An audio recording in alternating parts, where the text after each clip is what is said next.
राधा राधा राधा राधा राधा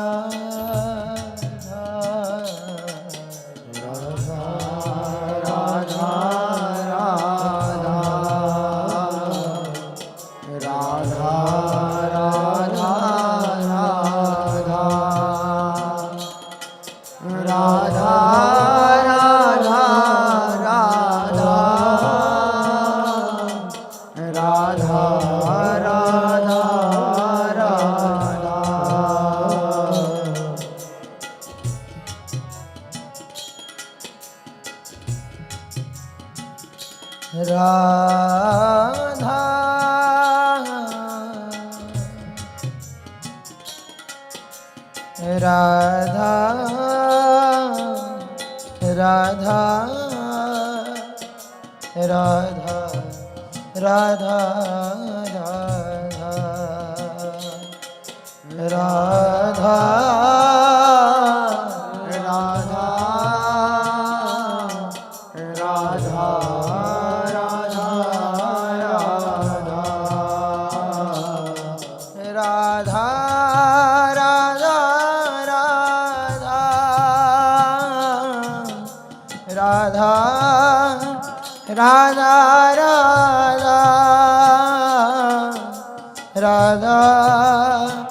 राधा राधा राधा राधा राधा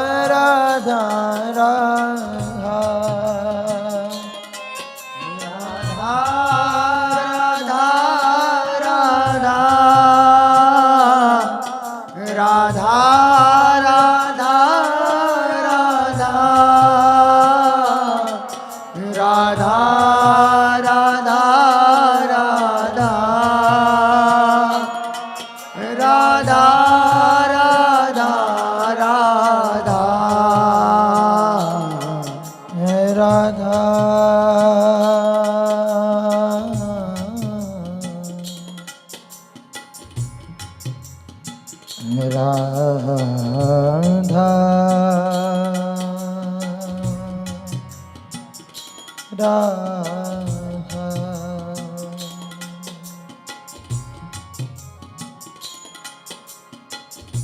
इतना तो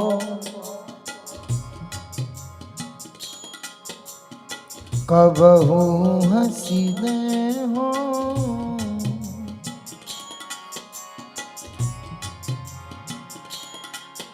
इतना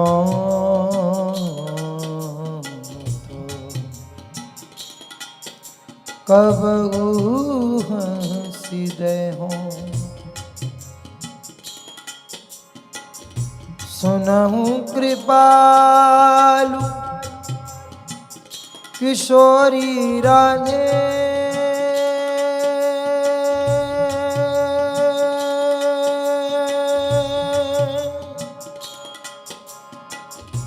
सुनहु कृपालु किशोरी राधे राधे राधे राधे राधे